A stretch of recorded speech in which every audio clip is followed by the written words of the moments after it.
आज हामीहरू कहाँ गयो पनि जान चाहनुहुन्छ भने भिडियो एन्डसम्म हेर्दै जानु होला। तपाईँ हुनुहुन्छ so hello everyone, welcome to my mini blog. आज चाहिँ म चाहिँ बिहान बिहानै उठेर यता भात सब्जी यता आलु भाजी गरिदिएँ, किनकि भाइहरूलाई पकाएर स्कुल पठाउनु थियो। सो मैले चाहिँ भाइहरूलाई भात सात दिएँ। अनि त्यहाँबाट यता देख्न सक्नुहुनेछ हामीको घरमा चाहिँ बिहानी लागिसकेको छ। सबैजना टपरी गाँच्नुतिर लागिसक्नु भएको छ। यता आन्टीहरू बडेमाहरू सबैजना हुनुहुन्छ, काकीहरू। सो यहाँ चाहिँ टपरी गाँसिराख्नु भएको छ। अनि यता चाहिँ चामल केलाइराख्नु भएको छ। चामल केलाउनु टपरी गाँच्नु धमधम लागिरहेछ गाइस।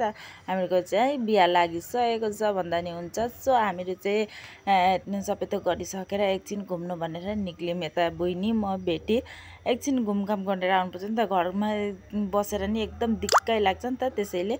सो यहाँ चाहिँ बहिनी म बेटी चाहिँ घुम्नु गयौँ। घुमेर आयौँ। आएर नि बेलुकै भइसकेको थियो, त्यसैले यता बेटीले चाहिँ चस्मा लगाइदिए कि अरे मलाई देख्न सक्नुहुनेछ कस्तरी लगाइदिएकी चाहिँ।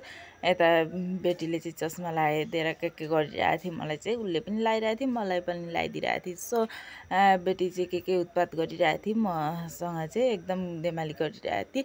हामीले चाहिँ आज राख हेर्नु गइरहेको थियौँ। राख भन्दा नि यो चाहिँ अस्तिको भिडियो हो। सो मैले चाहिँ एडिट गर्नु पाएको थिइनँ नि त, त्यसैले यता चाहिँ हामीहरू चाहिँ फास्टमा गएर चाहिँ सबै दोकानहरू डुल्यौँ ओर्यौँ। अनि त्यहाँबाट दोकान सकान डुलिसकेर यता चाहिँ डेकोरेसनहरू गर्दै रहेछन्। सो यता पेन्टिङ नि गरिरहेको रहेछन्। ती सब गरिसकेर यता चाहिँ देखाउनु नि स्टार्ट गरिसक्यो, देख्न सक्नुहुनेछ।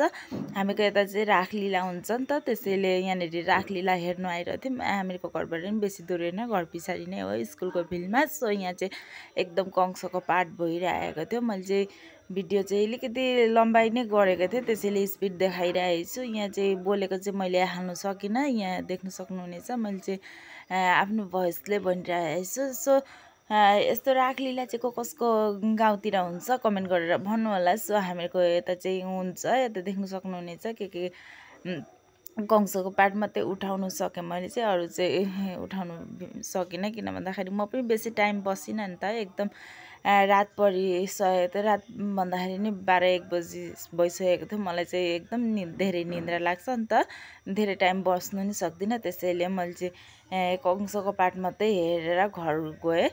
यहाँ देख्न सक्नुहुनेछ कंस एकदम राम्रो लागिरहेको थियो, त्यति नराम्रो पनि होइन त्यति राम्रो पनि होइन, मलाई चाहिँ ठिकै लाग्यो, अब त्यति खास पनि लागेन। सो यहाँ चाहिँ देख्न सक्नुहुनेछ हामीको यताको राग कस्तो के लाग्यो होला, तपाईँहरू कमेन्ट गरेर भन्नु होला। यहाँनिर हामीहरूको राग। सो आजको लागि यति नै हो, फेरि भेटौँला अर्को एउटा भिडियोमा। Bye bye all.